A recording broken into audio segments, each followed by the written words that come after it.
La TVT au cœur de l'information.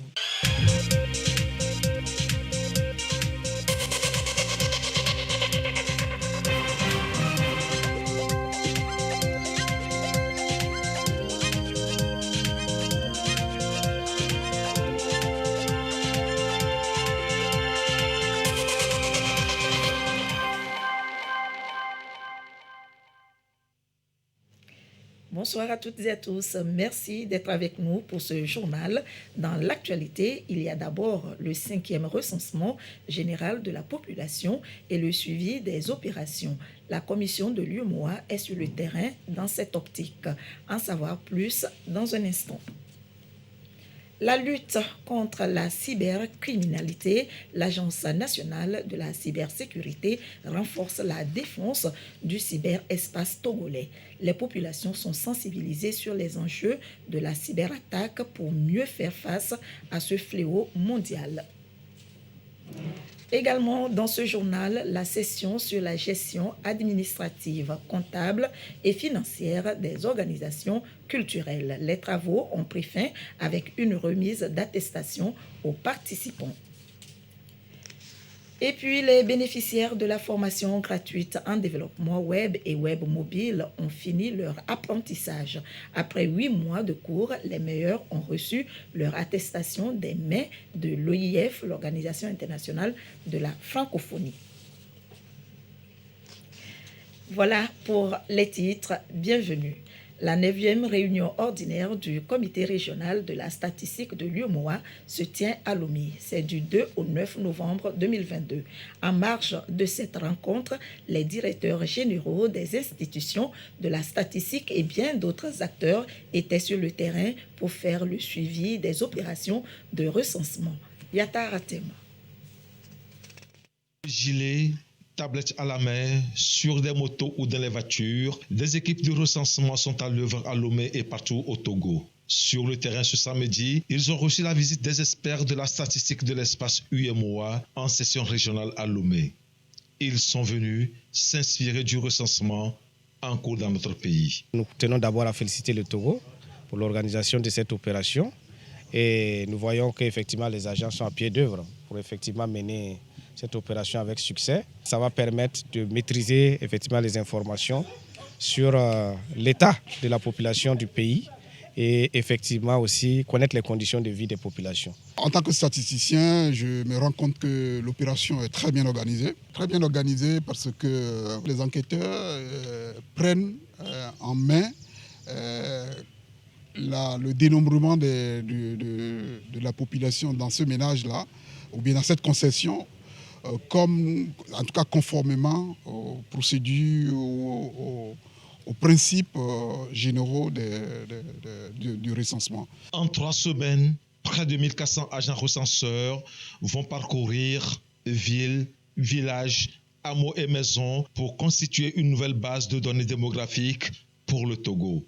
C'est une opération qui va fournir des outils de planification pour une meilleure mise en œuvre de la feuille de route gouvernementale. Nous avons déjà une base de données dans laquelle nous avons plusieurs indicateurs macroéconomiques et puis des indicateurs démographiques. Déjà, ces chiffres-là sont postés sur le site de la Banque centrale. Et il y a beaucoup d'indicateurs qui sont calculés en termes par population.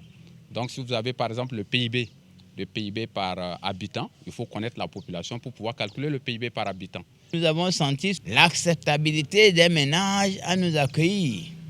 Les seules questions qui nous sont posées, c'est comment faire pour améliorer leurs conditions de vie. Nous avons des stratégies qu'on a développées pour effectuer un système de ratissage des zones en retard. Le Togo a besoin de ce recensement pour planifier sa politique de développement. Encore quelques jours et l'opération prendra fin. La population est appelée à jouer sa partition. La lutte contre la cybercriminalité, l'Agence nationale de la cybersécurité s'y attelle. Des séances de sensibilisation sont organisées à l'endroit des populations sur les notions de cybersécurité, de menaces, d'attaques et de vulnérabilité, notamment. L'étape d'Atapamé, Silver Abdou. L'Agence nationale de la cybersécurité ANSSI diffuse les bonnes pratiques en matière de cybersécurité. Ceci pour permettre à la population de prendre réellement conscience de l'ampleur des menaces sur Internet, notamment les fraudes et les arnaques dont sont victimes les concitoyens. Une tournée pour d'abord expliquer les enjeux, mais aussi présenter la mission de cette agence aux populations. Il était de bon ton que nous fassions une tournée à l'intérieur pour présenter déjà la structure aux autorités locales et aux responsables des services déconcentrés et surtout leur faire une présentation sur les techniques et les modes opératoires que les cybercriminels utilisent pour pouvoir arnaquer et flouer les honnêtes citoyens. Une fois qu'ils sont au courant et avertis de comment est-ce que ces cybercriminels procèdent, quand ils seront peut-être potentiellement un jour victimes, ils feront beaucoup plus attention et ils ne vont pas mordre à l'hameçon. L'ANSSI, c'est-à-dire l'autorité nationale en matière de protection et de défense des systèmes d'information, a voulu, à travers cette démarche, aider la population et surtout les administrations à identifier les risques et à prendre des mesures techniques et organisationnelles appropriées pour gérer ces risques et prévenir les incidents. Quand vous êtes une secrétaire, vous êtes un comptable dans une préfecture, dans une mairie, vous utilisez l'ordinateur, vous envoyez des emails, de ne pas cliquer sur un mail dont la provenance n'est pas connue, de mettre régulièrement à jour les logiciels, d'acheter souvent les antivirus et surtout de déclarer les incidents au CERT.tg qui est l'outil national de réponse aux incidents informatiques. Donc on va donner toutes les informations concernant cet outil et donc une fois que les administrations seront suffisamment alertés et outillés à ces techniques de réponse aux incidents, je pense que c'est le cyberespace togolais qui va grandir et devenir un cyberespace beaucoup plus sûr. Une sensibilisation bien appréciée par les uns et les autres. Nous voulons que l'ANSSI vraiment revienne pour nous former, pour nous montrer, pourquoi pas mettre même des structures déconcentrées au niveau des régions pour nous permettre d'être à la page. Son but, apporter son appui technique aux services et administrations en matière de défense et de sécurité pour une meilleure riposte aux attaques informatiques. Intéressons-nous maintenant à l'éducation complète à la sexualité. Ce n'est plus un sujet tabou. Des séances de travail sont organisées pour approfondir les connaissances des associations membres de l'ATBF. 13 pays africains se sont retrouvés à Lomé pour une formation régionale de 3 jours. Alexandra Adekambi voit Clarisse Aticlé. Le Togo accueille 13 pays membres de la Fédération internationale pour la planification familiale, IPPF. Un rendez-vous d'échange et de partage sur l'éducation complète à la sexualité. Occasion pour les associations membres d'initier des approches innovantes à même d'être implémentées dans leurs pays respectifs. Nous allons renforcer les participants venant de 13 pays de l'Afrique francophone sur l'outil d'évaluation des programmes d'éducation complète à la sexualité. Nous allons également renforcer leur capacité sur la e-santé, à savoir l'offre de services d'éducation sexuelle complète en ligne à travers notre site e-learning ATBF. Nous allons aborder également la promotion de l'éducation sexuelle complète à travers les capsules vidéo Amaze. Une formation principalement dédiée par l'ATBF, Association togolaise pour le bien-être familial.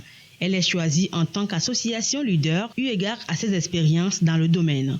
Une intégration de l'éducation complète à la sexualité dans les programmes des pays membres est attendue à terme. Nous nous attendons à ce que nos associations sœurs qui sont là à Lomé actuellement puissent avoir aussi ou porter à l'échelle l'intégration de l'éducation sexuelle complète dans leur programme, pouvoir partager les bonnes pratiques de la TBF du Togo en matière de cette intégration de SC et pouvoir également, à leur retour, mettre en place ces projets ou ces programmes centrés sur les jeunes au niveau de leur association.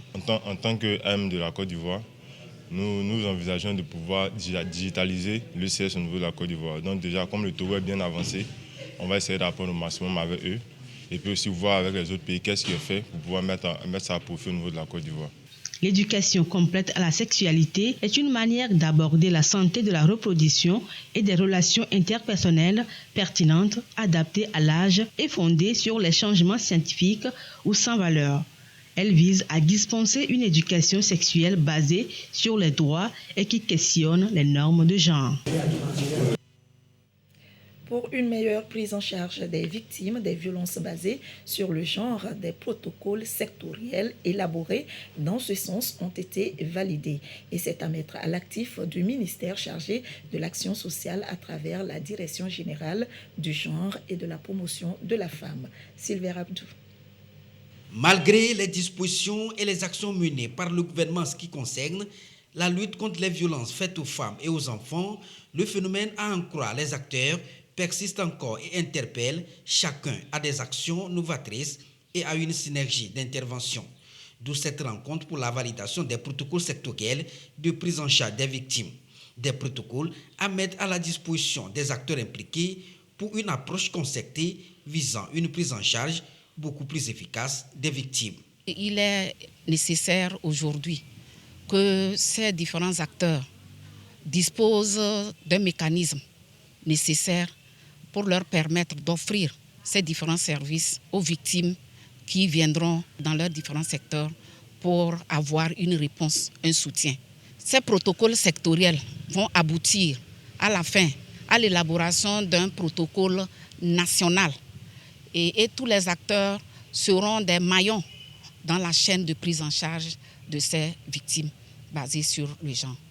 La prise en charge concerne par exemple l'assistance médicale, psychosociale, juridique, sécuritaire et socio-économique.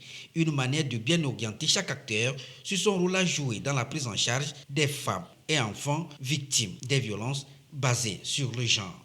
Lorsqu'une victime arrive au ministère de la Justice, au niveau des magistrats, il doit savoir quel service offrir à la victime, vers où l'orienter, vers le médecin, vers un chirurgien, vers un sociologue, vers l'action sociale. C'est toute une chaîne et que les acteurs doivent savoir, lorsque la victime arrive, comment la prendre en charge. La validation des protocoles sectoriels de prise en charge des victimes est initiée par le ministère en charge de l'action sociale dans le contexte du projet Leadership, autonomisation économique des femmes et des filles et la lutte contre les violences basées sur le genre.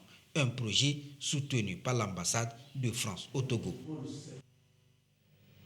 À Tchévié s'est tenue une réunion initiée par la Commission nationale des droits de l'homme avec les leaders communautaires sur la promotion du droit des populations à l'eau potable. C'est pour marquer la journée africaine des droits de l'homme célébrée le 21 octobre de chaque année.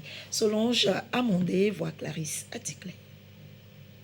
Parmi ces prérogatives, les sensibilisations aux droits socio-économiques et culturels. La Commission nationale des droits de l'homme échange ici avec les leaders communautaires de la préfecture de Zio. Elle veut mieux prendre en compte leurs préoccupations en matière d'accès à l'eau potable et à l'assainissement. Lorsque nous avons la possibilité de faire la sensibilisation, si nous trouvons les moyens d'accompagner la sensibilisation par des actions concrètes. Donc nous sommes en partenariat depuis peu avec l'ONG Direct Aid et qui a accepté de nous accompagner et qui a accepté et prendre en charge 3 villages pour essayer de leur apporter de l'eau, à mettre des forages. Des réalisations qui s'inscrivent justement dans la politique nationale d'eau, d'hygiène et d'assainissement. Le ministère de l'eau s'y attelle déjà malgré les gros défis liés à la nappe phréatique. Les actions du ministère dans le sens de la mise à disposition de l'eau et de l'assainissement aux populations sont dynamiques. Quand il y a des projets au niveau de Tchévié, vous prenez les projets POT 1, 2, vous prenez les projets PIT phase 2. Par exemple, au niveau du marché de Tchévié, il y a donc quelque chose qui se fait. Il y a des ouvrages qui se font là-bas de rétention de l'eau, donc de stockage de l'eau. Au niveau du ministère, il y a plein de forages qui se font. Il faudrait préciser que la particularité de la ville de Tchévié, c'est que nous sommes dans le socle. Donc vous savez, généralement, on va prendre de l'eau dans les profondeurs, de l'eau souterraine. Et dans le socle, donc, il y a l'instabilité. La nature de l'eau n'est pas stable.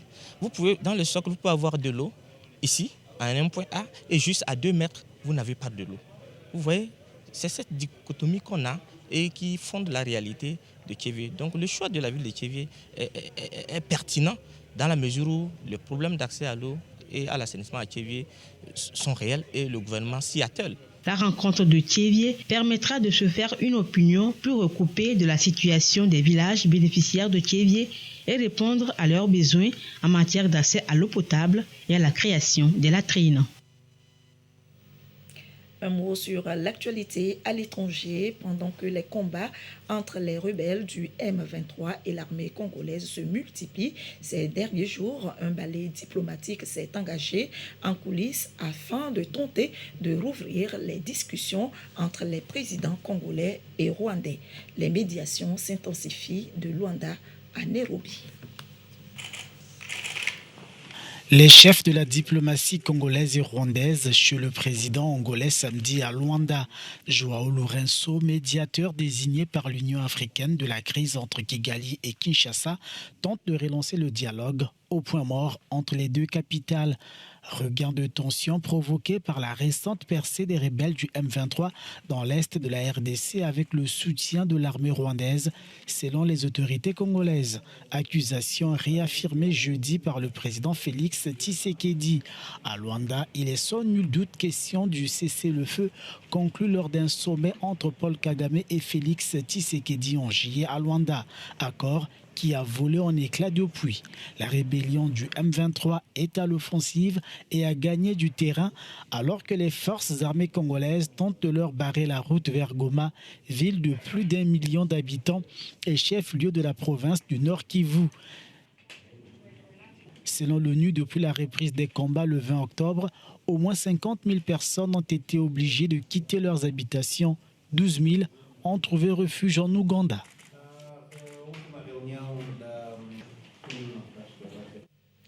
La communauté burkinabé au Togo commémore la 6e édition des Journées de solidarité, moment de retrouvailles et de partage des valeurs de paix et de cohésion sociale. Des dons ont été collectés pour soutenir leurs compatriotes en situation difficile. Esther Diato, Clarisse Aticlé. Pour la 6e fois consécutive, les filles et fils du Burkina Faso vivant au Togo se mobilisent pour les journées de solidarité. Elles ont lieu les 5 et 6 novembre 2022. 2 jours donc pour revisiter les valeurs du Burkindlim qui signifie l'intégrité avec à la clé une mobilisation de ressources pour le soutien aux compatriotes burkinabés en difficulté au Togo. Nous avons des compatriotes qui souvent arrivent et qui sont dans des difficultés. Et à chaque fois, ils viennent au consulat. Alors, soit ils ont besoin d'aide, soit ils ont été victimes de vols, ou bien ils sont malades, qui n'ont pas de moyens pour se soigner. Alors, c'est de là l'idée est venue de créer cette solidarité pour venir en aide à nos compatriotes souvent qui se retrouvent dans des difficultés. Nous sommes loin de notre pays, alors au moins nous qui sommes ici au Togo, si nous sommes soudés, je pense que nous pouvons déplacer des montagnes. Plus de 4000 Burkinabés résident sur le territoire togolais. La plupart sont des réfugiés victimes de l'extrémisme violent et du terrorisme que connaît la sous-région.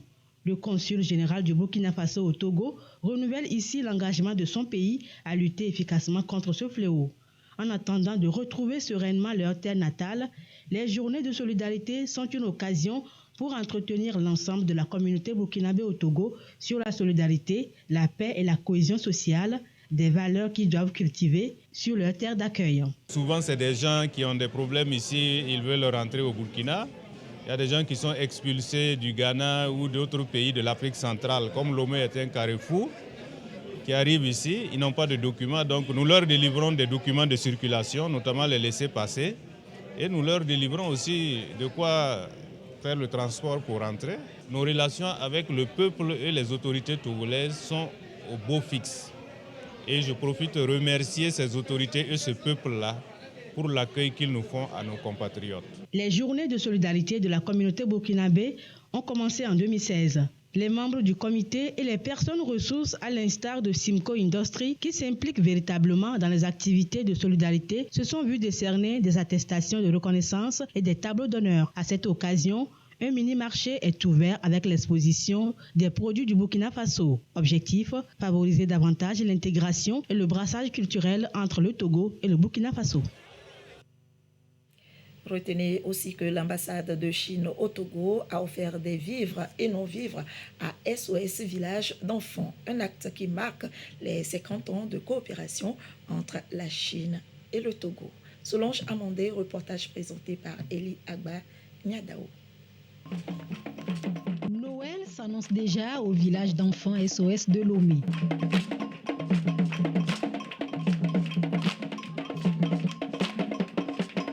En lieu et place du Père Noël, l'ambassadeur de Chine au Togo et sa délégation. Ils sont venus les bras chargés de cadeaux, jouets, sacs de riz, de maïs, climatiseurs, ventilateurs.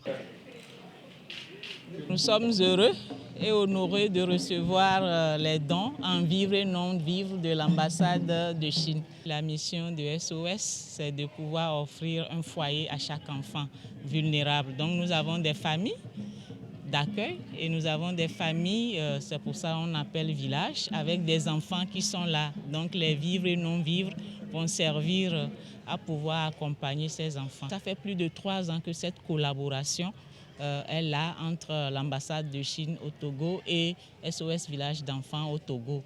Et ça se renforce d'année en année. Et nous voulons effectivement profiter de cette cérémonie pour lancer un appel à tous les autres acteurs de pouvoir accompagner SOS Village d'enfants au Togo. Entre le Togo et la Chine, ce sont des relations vieilles d'un demi-siècle. Cet élan de solidarité consolide davantage le lien des deux pays au bénéfice de leur peuple. Pendant 50 ans, beaucoup de réalisations ont été accomplies dans le partenariat entre nos deux pays. Et nous accordons toujours la priorité au secteur social. Et c'est dans le cadre de la célébration du 50aire des relations diplomatiques entre nos deux pays, l'ambassade a pris l'initiative de lancer ce projet, c'est-à-dire mois de solidarité, c'est-à-dire pendant les mois de novembre et de décembre. Nous organisons une série d'activités sociales de solidarité en faveur des jeunes, des enfants, des filles et des femmes, des couches vulnérables, pour faire en sorte que la population puisse bénéficier davantage de cette coopération. Un acte qui a comblé ces tout-petits de joie et d'allégresse. Le consommé local et cette rencontre à Noche pour soutenir les promoteurs engagés dans la valorisation des produits locaux. Le ministère chargé du commerce veut les aider à avoir plus de visibilité des produits qu'ils mettent sur le marché. Le Made in Togo. Silver Abdou. Des variétés, des produits locaux visiblement transformés pour davantage encourager la consommation locale. Des promoteurs s'investissent dans ce sens à travers la production, la transformation et la commercialisation des produits. Ceci pour accompagner la croissance économique, mais aussi faire de la consommation des produits locaux un facteur d'accroissement et d'investissement des TPME. Parmi ces promoteurs, Kokou Théo de la société Avissal. Nous certifions près de 10 produits et matières premières que nous exportons vers l'Union européenne. Entre-temps, nous nous sommes rendus compte que ces produits que nous exportons, qui sont des produits sains, biologiques, il faut que nous les consommions nous-mêmes, mais en les transformant, en les mettant en produits finis pour nos populations. Ce qui a fait que nous sommes arrivés à commencer par faire des farines, les farines que vous voyez, éco-bio et bio-farines qui sont là. Nous avons aussi les thés composés.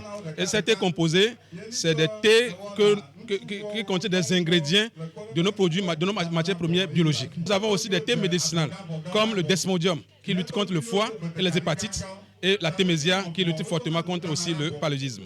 L'exposition ici à Notien, c'est de montrer le savoir-faire des promoteurs ainsi que leur expertise dans la transformation pour davantage inciter la population à aimer le label togolais des produits comme ceux issus de cette unité de transformation.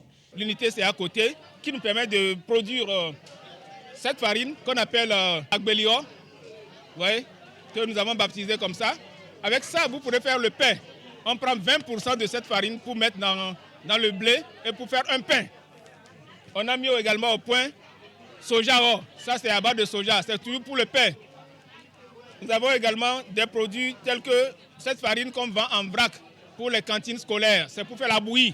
C'est le soja et le maïs ici. Ici, vous avez une farine qui fait le foufou. On peut faire le foufou avec ça. Ici, c'est du riz. Le riz cargo, c'est un riz qui n'est pas très blanchi, donc un riz santé. On a également l'huile de baobab, c'est une huile qui permet aux femmes d'avoir de longs cheveux. C'est fait ici localement. L'initiative est du ministère en charge du commerce et s'inscrit dans le prolongement de la célébration du mois du consommé local. Ceci pour une implication effective dans la promotion et la valorisation des produits locaux. Nos promoteurs des produits locaux, on doit beaucoup les féliciter. Ils font déjà beaucoup d'efforts pour mettre en place les produits locaux dans les différents supermarchés et partout ailleurs. Mais il y a encore un effort à faire au niveau des emballages ainsi que de la démarche qualité, afin que ces différents produits soient plus compétitifs sur les différents marchés. Il s'agit à travers cette initiative d'analyser la performance de la transformation pour évaluer les hauts et les bas dans la perspective d'asseoir une croissance économique forte et inclusive. L'autre titre de ce journal, la session sur la gestion administrative, comptable et financière des organisations culturelles. Les acteurs concernés ont pu renforcer leurs capacités en technique et capacités techniques et managériales. Les travaux ont pris fin avec une remise d'attestation. Jazina Mbaga. Ces attestations couronnent 4 jours de formation au profit de 24 acteurs culturels, responsables de structures aussi bien publiques que privées, sur la gestion administrative, comptable et financière. L'initiative émane de l'Institut Corée des Arts et Métiers du Togo suite à un constat. Nous avons juste remarqué que l'un des défis majeurs des organisations culturelles, c'est leur capacité à pouvoir véritablement gérer administrativement, comptablement et financièrement les projets, les activités qui sont les leurs. La session qui se veut pratique a privilégié la démarche interactive et participative autour de 4 modules. Les modules essentiels sont l'environnement juridique, comptable et fiscal d'une entreprise culturelle, les outils et les mécanismes de gestion administrative, comptable et financière des projets et des organisations culturelles. Nous avons aussi évoqué certains aspects sur la gestion des financements, mais aussi des outils et des méthodes de gestion des subventions ou des financements que les organisations reçoivent. En somme, la formation vise à améliorer la gouvernance et le rendement des organisations culturelles, ceci dans une perspective économique. Cette formation va me permettre, moi, en tant qu'organisatrice d'un événement culturel qui est le FESDOB, de mieux cerner ce que je fais au niveau de la gestion comptable, fiscale surtout, parce que ce sont des domaines qui sont un peu effrayants. Pendant longtemps, on a pensé qu'il suffisait d'avoir la passion pour pouvoir faire de l'art. Mais de plus en plus, on comprend que c'est un secteur économique qui peut même être rentable parce qu'avec les statistiques dans d'autres pays, on comprend que l'art est un secteur qui contribue au produit intérieur brut du pays. Donc à notre niveau, nous nous sommes dit que c'est important de suivre des formations comme ça afin d'intégrer justement cet aspect business à notre pratique théâtrale. Le directeur de cabinet du ministère en charge de la culture a salué cette initiative qui vient accompagner les mesures innovantes prises pour booster les activités dans le secteur. Cette session de formation s'inscrit dans le contexte du programme ACP-UE Culture, soutien au secteur de la culture et de la création en Afrique de l'Ouest, avec l'accompagnement de l'Institut français du Togo. À noter que le conseil syndical du Symbank s'est tenu à Lomé. Il a planché sur les négociations menées auprès des employeurs des banques, établissements financiers et assurances afin de bénéficier des mesures sociales prises par le chef de l'État. Il ressort de ce conseil que rien n'est fait à ce jour par le patronat. Ramdan Bassina. Les employés des banques, établissements financiers et assurances ne sont pas épargnés par les effets de la vie chère. Ils espéraient, après négociation auprès de leurs employeurs, bénéficier des mesures sociales prises par le chef de l'État. Après plusieurs lettres envoyées et des dialogues entre employés et employeurs, le conseil syndical du Symbank, qui s'est réuni ce jour, appelle le patronat à s'investir afin que les acteurs du secteur privé bénéficient également de ces mesures. Nous avons déjà fait notre convention collective. Lors de la négociation, on n'avait pas discuté de la grille salariale. Nos patronats nous avaient dit qu'ils vont discuter de ça avec nous à compter de janvier 2022. Et depuis janvier jusqu'à mai, on leur a envoyé 3 lettres pour discuter de notre grille salariale. Et après, ils nous ont demandé d'envoyer nos propositions. ce que nous avons envoyé, mais jusqu'à présent, ils ne nous ont pas répondu.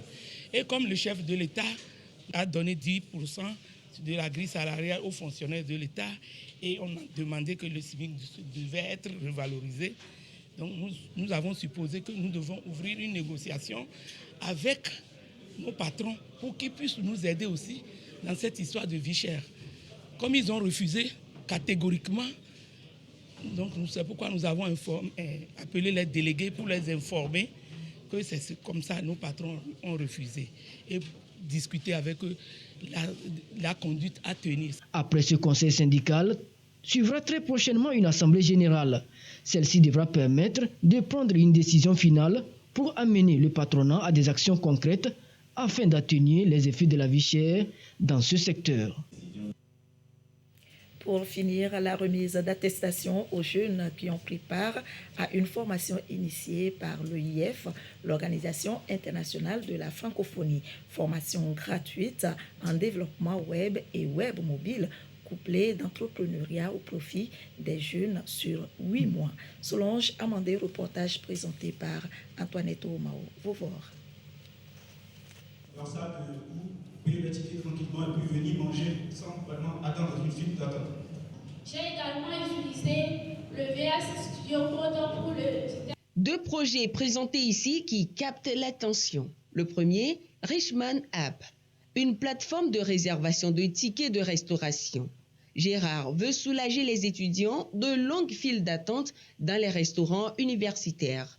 Le deuxième, Were Lori, voiture rapide en langue Tchamba.